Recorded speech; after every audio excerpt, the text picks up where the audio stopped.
Bonjour à tous. Je comprends assez bien l'allemand, mais j'en serais bien incapable de le parler, donc je vais rester sur ma langue maternelle, qui est le français. Je me réjouis beaucoup de cette saison suisse que vous évoquiez tout à l'heure dans votre introduction, Sam, et de cette saison suisse à la fois à Genève pour l'exposition que je n'ai pas encore vue, mais je vais vraiment pouvoir y aller bientôt, et cette exposition ici à Bâle, mais aussi l'exposition presque suisse, en tous les cas franc-comtoise, pas loin de la Suisse, qui vient de se terminer à Ornans et qui était aussi tout à fait remarquable.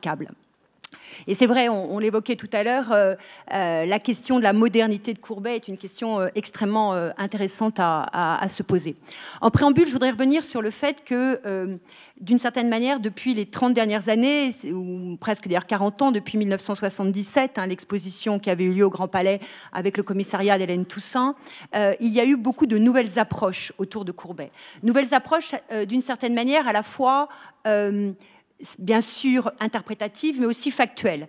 La première, et je parle en tant qu'ancienne conservateur dans cette maison aussi, et en tous les cas très attachée toujours à cette maison, ça a été l'ouverture du musée d'Orsay à Paris en 1986, ouverture du musée d'Orsay qui a, nous le savons tous, profondément bouleversé, dans un sens très positif, l'ensemble des études sur le 19e siècle. C'est vrai que ça a permis, bien sûr, la présentation de l'impressionnisme, mais ça a permis aussi la reconnaissance d'un ensemble d'une création artistique qui était à l'époque mal connue, il n'y a pas si longtemps, mais qui était à l'époque mal connue, comme une partie de l'art pictural, comme la sculpture, comme l'architecture, comme la photographie. Et c'est vrai que l'ouverture à Orsay en 1986, les plus âgés d'entre nous, et moi aussi évidemment, nous en souvenons bien, avait placé Courbet au début de cette modernité, vous vous en souvenez, avec le fait que les grands formats de Courbet venaient en transept, en contrepoint des Romains de la décadence de Thomas Couture. Donc ça, c'est un point essentiel et factuel. L'autre élément tout à fait important pour l'enjeu des études sur Courbet, ça a été l'édition absolument remarquable de la correspondance par Petra Ten-Dochet-Schuh, qui a d'abord été éditée de façon assez paradoxale en anglais, puis ensuite en français en 1996, et qui a été pour nous tous, et je m'en souviens très précisément, une véritable révélation d'un Courbet intime, d'un Courbet s'interrogeant sur sa pratique picturale, et d'un Courbet finalement aussi penseur et d'une certaine manière plus théoricien de son art qu'on pouvait s'y attendre. Un Courbet finalement qui faisait contrepoint à cette image de Rustaud naïf qu'il avait contribué à installer volontairement. Troisième point essentiel, et assez complexe à interpréter, et qui d'ailleurs d'une certaine manière... j'imagine que dans 50 ou 100 ans, les historiens insisteront beaucoup sur cette interprétation. Ça a été bien sûr l'entrée de l'origine du monde dans les collections publiques françaises en 1995, qui en soi est un paradoxe, ou peut-être presque un contresens d'une certaine manière, enfin, si je peux me permettre de le dire ainsi en tant que conservateur de musée. Mais c'est vrai que ce tableau était un tableau caché, était un tableau non exposé, était un tableau que, bien sûr, même Courbet lui-même n'aurait jamais imaginé exposer. Il n'avait pas l'intention, ça ne rentrait absolument pas dans son idée. Or, aujourd'hui, en entrant dans une collection publique, et une grande collection publique française, ce tableau est devenu visible par tous, et avec un enjeu de sa présentation qui est extrêmement difficile à régler. Comment le présenter? Comme n'importe quel tableau? Ou au contraire faire une installation? Les deux posent des problèmes et les deux posent question. Donc ça, c'est aussi quelque chose qui est extrêmement important. Aujourd'hui, vous tapez Courbet, je l'ai fait hier pour vérifier ce que j'allais vous dire, mais vous tapez Courbet, la première occurrence, c'est l'origine du monde. Donc ce tableau caché se superpose, en tout cas pour le grand public, se superpose avec Courbet, ce qui est quand même tout à fait intéressant, et ce qui était inimaginable à la rétrospective de 1977, où d'ailleurs le tableau n'avait bien sûr pas été présenté. Donc voilà, un point quand même intéressant à mettre en avant. Autre élément, alors là, plus historien de l'art, mais et du moins grand public, c'est l'intérêt renouvelé aujourd'hui, alors que pendant longtemps, ils ont été passés sous silence, mais ça, je pense que c'est un contrepoint ou un mauvais effet, un side effect, comme diraient nos amis américains, des théories de l'évolution biologique sur l'histoire de l'art, c'est-à-dire l'ignorance pendant longtemps, ou le quasi-indifférence pendant longtemps, des œuvres du début, c'est-à-dire les magnifiques autoportraits de jeunesse, et les œuvres de la fin, auxquelles tu rends hommage dans ton exposition, Laurence, sur toute la période suisse. Pendant longtemps, d'une certaine manière, mais ça c'est vrai pour Courbet, comme c'est vrai comme beaucoup d'artistes, on s'intéressait à l'acmé, à ce développement entre 1849 et l'exil et 1870, en ignorant le début et la fin. Or, évidemment, un artiste comme Courbet se comprend dans sa totalité et la considération pour à la fois les autoportraits de jeunesse, mais aussi les natures mortes et les œuvres peintes ensuite en exil est absolument fondamentale et l'exposition de Genève le montre. Un point aussi extrêmement intéressant, notamment par rapport à la France, c'est l'appréciation nouvelle des paysages de Courbet. Pendant longtemps, en France notamment, je pense que ça a été moins vrai dans une sphère germanique et moins vrai donc, en Suisse et en Allemagne, les paysages de Courbet ont été relativement dédaignés. D'une certaine manière, ce qui comptait, c'était le Courbet des manifestes, c'était le Courbet avec une implication politique, le paysage.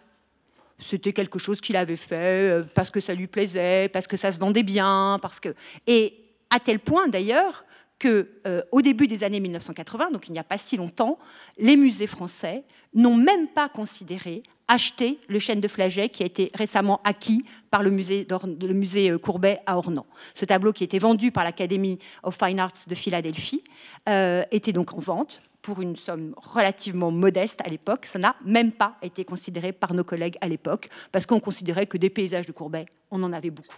Donc vous voyez combien, en assez peu de temps, finalement, enfin vraiment, j'évoque des faits qui se sont passés alors que nous étions déjà tous présents, c'est assez peu de temps combien les choses se sont modifiées. Tout ça, très certainement, toutes ces nouvelles approches ont nourri le succès qui était, dont je me réjouis bien évidemment, mais qui, je dois dire, en tant que commissaire, était en partie inattendu par Laurence Descartes et par moi, de la rétrospective, de la monographie dont nous étions les commissaires à Paris, et qui ensuite est allée à New York avec Gary Tintero et à Montpellier avec Michel Hilaire. Le succès de l'exposition n'était pas du tout attendu, à tel point que la réunion des musées nationaux nous disait oh là là, attention, vous voulez beaucoup de prêts, c'est bien cher, on fait une édition du catalogue à 10 000 exemplaires, ça ne se vendra pas mieux. Donc vraiment, le succès n'était pas attendu, en fait. Et le succès a été tout à fait étonnant, puisque nous avons eu à Paris plus de, je suis un peu fâchée avec les chiffres, mais plus de 500 000 personnes, à New York 300 000 personnes, à Montpellier presque 300 000 personnes aussi, donc un succès tout à fait considérable de l'exposition, et qui montrait qu'en 2007, il y avait un intérêt pour Courbet, qui était un intérêt bien sûr des historiens d'art, mais aussi, vu les chiffres de fréquentation, un intérêt du grand public. Et un intérêt du grand public qui se portait justement aussi dans sa réflexion, non seulement par rapport à ses œuvres, mais aussi par rapport à sa posture d'artiste. Et c'était la raison pour laquelle on avait choisi comme affiche de l'exposition qui a eu un grand succès, l'autoportrait En désespéré, qui a marqué les esprits au point que pendant la campagne présidentielle, pas la campagne présidentielle de 2007, parce qu'elle s'était finie, mais juste au début de la présidence de Nicolas Sarkozy, un journal, Les Inrecuptibles, ont repris cette couverture pour alerter sur la crise de la culture. Donc ça, c'était bien sûr quelque chose dont nous n'étions absolument pas responsables et que je ne cite qu'en anecdote, mais pour vous dire combien il y avait eu effectivement un retentissement. D'une certaine manière, d'ailleurs, Ce désespéré est devenu une icône de ce point de vue-là. Il y a donc bien une modernité de Courbet, mais une modernité complexe à saisir, et vous l'avez dit tous les deux, une modernité qui n'est pas celle de la vie moderne, pour reprendre un terme à la Baudelaire, ce n'est pas celle de la ville, qui ne représente pratiquement pas, à part un dessin de la brasserie Andler, aujourd'hui disparu, ce n'est pas celle du train, par exemple, et ce n'est pas celle de la vie sociale. Donc il n'y a pas cette modernité-là chez Courbet. Ce n'est pas d'ailleurs seulement, ou même finalement assez peu, celle d'un réalisme politique et social dans laquelle toute une critique marxisante, hein, avait beaucoup enfermé Courbet à partir des années 1900 et jusqu'à toute la première moitié du XXe siècle. Hein, l'idée d'un Courbet engagé politiquement, engagement politique sur lequel je ne reviendrai pas parce que ce serait trop long, mais qui est bien à mesurer. Mais c'est plutôt, et ça, je pense que ça fait sens aujourd'hui ici à la Fondation BILR, mais de façon générale par rapport aux propos, par rapport à Courbet, c'est celle d'un artiste qui met la peinture au centre de son œuvre, qui vraiment souligne son acte de peindre, au point, souvenez-vous, du groupe central de l'atelier du peintre à Orsay, qui se focalise sur l'artiste devant son chevalet en train de peindre. Donc c'est bien cette idée-là, qui a été d'ailleurs remarquée par Delacroix, hein, et ce qui est tout à fait intéressant, d'un Courbet qui place sa peinture au cœur de son œuvre. C'est aussi, et je dois dire, pour y avoir beaucoup réfléchi, je vois guère d'autres exemples, à part celui de Cézanne, mais Cézanne se réfère à Courbet évidemment, c'est aussi celui d'un peintre qui élève à l'universel un tout petit coin de campagne franc-comtoise absolument inconnu. Ornans, c'est tout petit. La Franche-Comté, j'ai beaucoup d'intérêt pour la Franche-Comté, mais ce n'est pas la région la plus connue de France.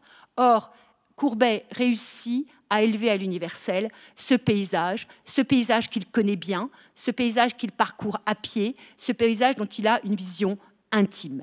Et de ce point de vue-là, le fait que la Franche-Comté, grâce à Courbet, les paysages d'Ornans, c'est même pas la Franche-Comté, c'est juste Ornans, Flagey et autour, soient reconnus par tout le monde, que ce soit aux États-Unis, en Allemagne, au Japon, en Argentine, montre cette capacité qu'il a eue de transcender ces paysages et de les élever à l'universel.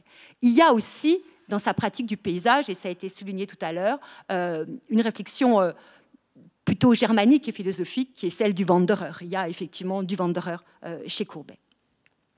Donc ce succès de l'exposition, bien sûr, moi en tant que commissaire, une des commissaires, j'en suis très heureux de voir qu'il se prolonge aujourd'hui avec à la fois les colloques qui ont été menés depuis. Il y a eu plusieurs colloques, donc un colloque qui a fait un peu date autour de la psychanalyse, hein, qui s'appelait Transfert de Courbet et qui a été publié en 2011. La réouverture du musée Courbet à Ornans, qui est un événement important. Les expositions qui ont lieu depuis, la belle exposition à Francfort de Klaus Herding, l'exposition de l'origine du monde qui vient de se terminer à Ornans, et maintenant la saison suisse avec les deux grandes expositions de Genève et de Bâle. Donc des études autour de Courbet qui pendant des années, on en parlait tout à l'heure avec Stéphane Guégan dans la voiture, qui pendant des années se sont un peu comment dirais-je, éteintes et qui aujourd'hui sont renouvelées et sont à la disposition, et c'est ce qui compte le plus pour les conservateurs que nous sommes, à la disposition des jeunes chercheurs, et ça me semble absolument fondamental. Alors, quelques mots sur la biographie de Courbet, très brièvement, mais ça a été évoqué déjà par Ulf Köster en partie. Courbet, donc, né en 1819, dans une famille de gros propriétaires terriens. Son père, Régis, comme son grand-père maternel, sont des propriétaires importants. Et point important, il est le seul garçon dans une famille de filles. Et il est un garçon aîné dans une famille de filles. Du coup, il a une connaissance intime de l'univers féminin qui n'est pas seulement cette vision parfois seulement érotique dans lequel on peut parfois l'enfermer, mais il a aussi une connaissance intime d'un univers féminin. Il a des relations relativement conflictuelles avec son père Régis, qui n'a que 20 ans de plus que lui, et donc il y a un rapport entre les deux hommes qui est aussi un rapport de rivalité.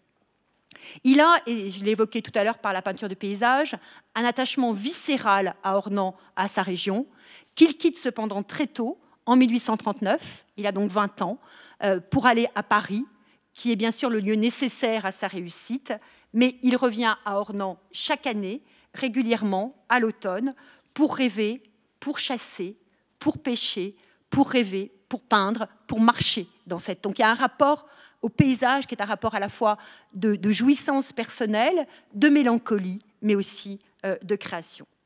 C'est un jeune homme qui a eu très tôt l'intuition de son génie. À 16 ans, il écrit qu'il sera un grand peintre ou rien, et qui a été animé par une détermination sans faille. C'est aussi, ça a été évoqué tout à l'heure, quelqu'un qui a un sens aigu du scandale, qui sait provoquer pour qu'on parle de lui, et d'une certaine manière, peu importe qu'on parle de lui en mal du moment qu'on parle de lui, il a bien compris ces registres aussi d'une forme de publicité. Et c'est quelqu'un qui joue très bien sur cette forme de reconnaissance et rejet. Il ne faut pas oublier que Courbet, si il a été parfois rejeté, a été aussi accepté au Salon dès le milieu des années 1840, a reçu une médaille d'or pour l'après-dîner en 1849, et en 1855, au moment où il construit son pavillon du réalisme, a aussi été accepté à l'exposition universelle avec 11 tableaux. Donc il réussit à être sur tous les fronts et à s'imposer ici comme un des grands peintres. Et là, c'est aussi un des éléments de la modernité de Courbet, cette capacité de se mettre en avant comme artiste et à 35 ans de s'imposer au sein de l'institution et en dehors par le biais du pavillon du réalisme. Imaginez aujourd'hui un artiste de 35 ans qui, en marge de la FIAC, construirait son pavillon sur la place du Palais Royal, par exemple, ou je sais pas, ou sur le square Eisenhower à Paris, en face du Grand Palais, en disant voilà, je suis là. On dirait quand même, c'est incroyable les artistes contemporains, incroyable. Voilà, mais c'est ce qu'avait fait Monsieur Courbet. Et ça, c'est un point important. C'est quelqu'un qui s'est joué de la critique, hein, y compris, même s'il a des relations ambivalentes avec lui, la relation Courbet-Baudelaire est une relation complexe, qui a su jouer aussi de ce lien avec Baudelaire, et qui a su très bien jouer, alors il s'est un peu parfois aussi pris les pieds dans le tapis par rapport à ça, mais du rapport avec Champfleury, notamment pour le pavillon du réalisme, puis avec Castagnari. Et il y a un sens de la publicité et du positionnement tout à fait étonnant, puisque c'est quelqu'un qui joue sur une sorte de vraie fausse candeur et une vraie naïveté, en jouant au rusto, alors qu'il est quelqu'un qui a une certaine fortune et une certaine éducation. Donc c'est quelqu'un qui, là aussi, sait très bien manier l'image qu'il donne de lui-même. En contrepoint, et c'est intéressant à voir, cet homme qui est à la fois un homme qui impose sa propre peinture, un homme qui impose sa propre personnalité au cœur de son œuvre, comme dans la manière de la faire reconnaître, c'est quelqu'un, Ulf Küster l'évoquait tout à l'heure, qui a un rapport riche à la tradition picturale, qu'il connaît bien. Il copie au Louvre, il connaît Titien, il copie des Titiens, il copie Rubens, il regarde Rembrandt. Donc il y a vraiment chez lui un rapport très riche à la tradition picturale, comme à l'art de son temps. C'est quelqu'un qui, quoi qu'il en dise, regarde Ingres et regarde Delacroix, regarde aussi Manet par rapport aux plus jeunes que lui. Et d'ailleurs, avec Delacroix comme avec Manet, il les regarde sans jamais en parler. Et il y aurait, de manière très intéressante, toute une étude à mener pour retrouver les fils conducteurs des réponses de l'un à l'autre. Les bouquets de fleurs, par exemple, des années 1860, sont de façon évidente un regard par rapport à Delacroix et au bouquet de fleurs des années 1849. Et avec Manet, il y a tout un contrepoint qui se met en place, un contrepoint silencieux, hein, il n'en parle pas, bien sûr, par rapport aux nus et les réponses que l'un et l'autre s'apportent. C'est aussi quelqu'un qui a un intérêt pour la photographie de son temps, notamment par rapport aux nus, et le fait que cette photographie induit un nouveau rapport au réel comme à la tradition. Au début des années 1860, après la mort de Delacroix en 1863, puis ensuite après la mort d'Ingres en 1867, Courbet s'impose comme un des grands peintres de son temps, et certainement il est, au salon de 1878, au salon de 1870, le plus grand peintre de son temps. C'est-à-dire qu'il expose là Les falaises d'Étretat et La Vague, et ces deux œuvres sont reconnues, acceptées, et Courbet est à ce moment-là le plus grand peintre de son temps. Je crois qu'il faut l'avoir à l'esprit, et un des peintres qui a le plus marqué la génération de la nouvelle peinture, que ce soit Manet, je l'évoquais, mais que ce soit bien sûr Monet, que ce soit Pissarro ou que ce soit Cézanne. Il y a eu une belle exposition à Ronan l'année dernière qui faisait le lien entre Courbet et Cézanne, un lien très riche qui a aussi débouché ensuite sur d'ailleurs d'autres liens artistiques, notamment entre Courbet et Picasso, mais aussi médiatisés par l'enjeu de cette réflexion par rapport à Cézanne.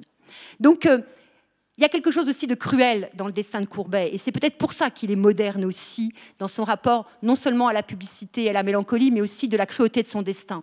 Parce que si en 1870, il est un des plus grands artistes connus, et certainement un des plus grands artistes français, après 1871, patatras, après l'épisode de la Commune à laquelle il était associé, alors que lui-même tenait un peu à distance l'enjeu politique, c'est la catastrophe de l'arrestation, de l'emprisonnement, de la maladie, de la condamnation et de l'exil. Et c'est un exil non seulement physique, dont il a beaucoup souffert, et Laurence Madine, dans l'exposition de Genève, essaye de voir ce qu'il a emporté avec lui dans son exil, et je trouve que c'est un point de vue extrêmement intéressant.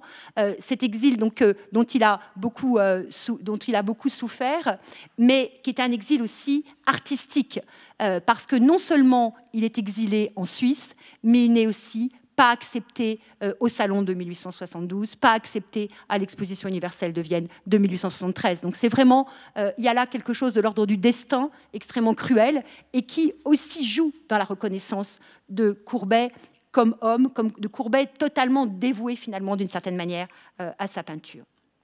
Alors pour conclure, je crois que je voulais souligner le grand plaisir que j'ai d'être ici et de voir toute la richesse de ce qui peut être dit aujourd'hui dans un lieu dédié à l'art moderne, et contemporain, et de placer Courbet ici. Je trouve ça vraiment intéressant et je pense que c'est une réflexion qui va nous nourrir les uns et les autres à l'avenir.